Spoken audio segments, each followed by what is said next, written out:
Kiting's just so much about the rush, the adrenaline.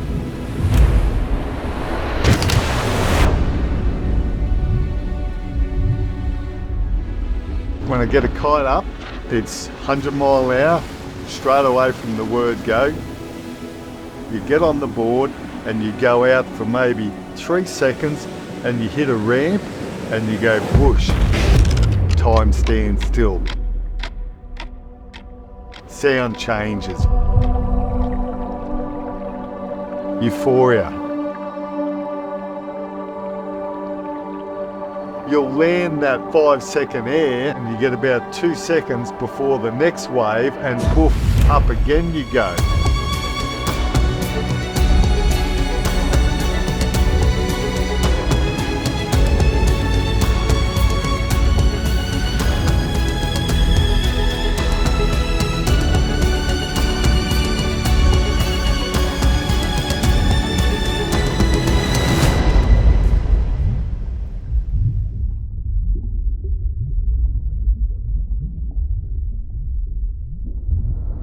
My name's Steve McCormack, and I've been living in Lennox for about 10 years now. Originally from Victoria, and got into kiting in about 1990, and then opened a shop in Geelong in 1993 with my wife and sons. And from there, we just became obsessed with kiting. Let's hit it. Yeah. It's so windy. I don't know whether we can handle this today. Big kites. Yeah, big kites for strong wind. All right, let's go.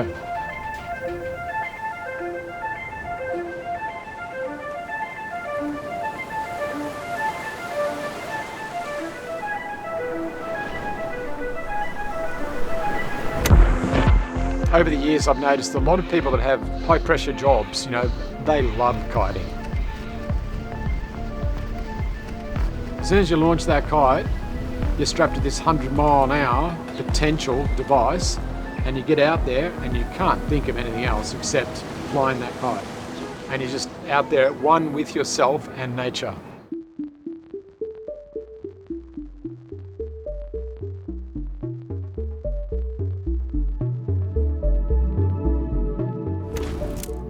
The way that I got involved in kiting was simply, I was looking for something that I could do that I loved and that benefited other people in a sort of an intangible way, but also didn't harm the environment or harm those people.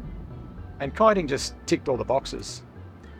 And one day we were trading at a Sunday market, and I saw a kite there, and it was called the Avenger. And it was a 2-line stunt kite, 1.5 meters across. We did a deal, we bought it. My 2 sons and I took it up to the top of a big hill in Geelong where we lived at the time. And we basically got dragged around a paddock and got covered in sheep poo and had a ball. And I literally knew from that moment onwards it was the thing that I wanted to do. See how it tightens up a little bit? Yep. And then if I pull that, that will tighten up the trailing edge as well. And then I discovered the kite buggies, which was sitting in a 3-wheeled cart, 1 wheel at the front, which you had your feet on to steer, 2 wheels at the back, no brakes. You use the kite for the brakes. But then I started to think about, getting on the water, because I lived at Anglesea in Victoria at the time. And I thought, there's got to be a way to get on the water. Little did I know that there were lots of people already playing with getting on the water, with all sorts of, boards and skis.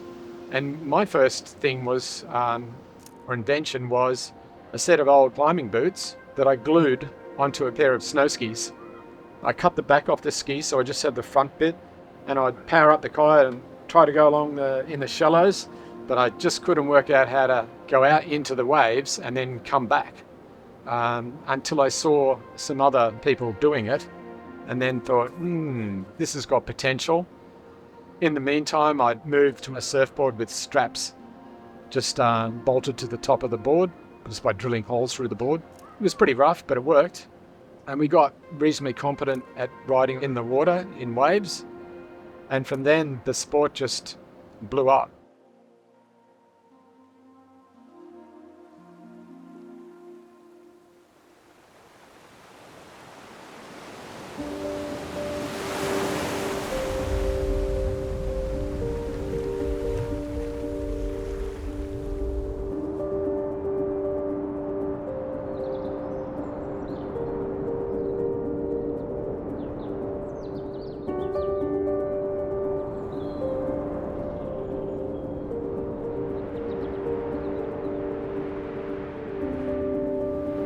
You got to have a passion.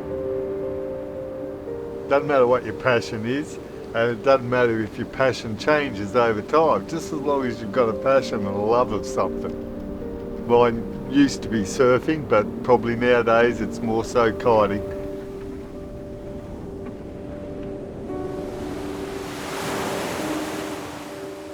Everything you need to have a happy life is sitting out there in that ocean.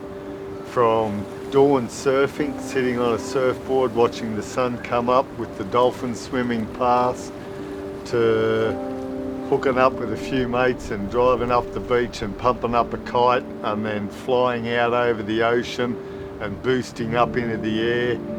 The connection to the natural elements is very invigorating, and it's a great way to live. Time on the ocean's time well spent.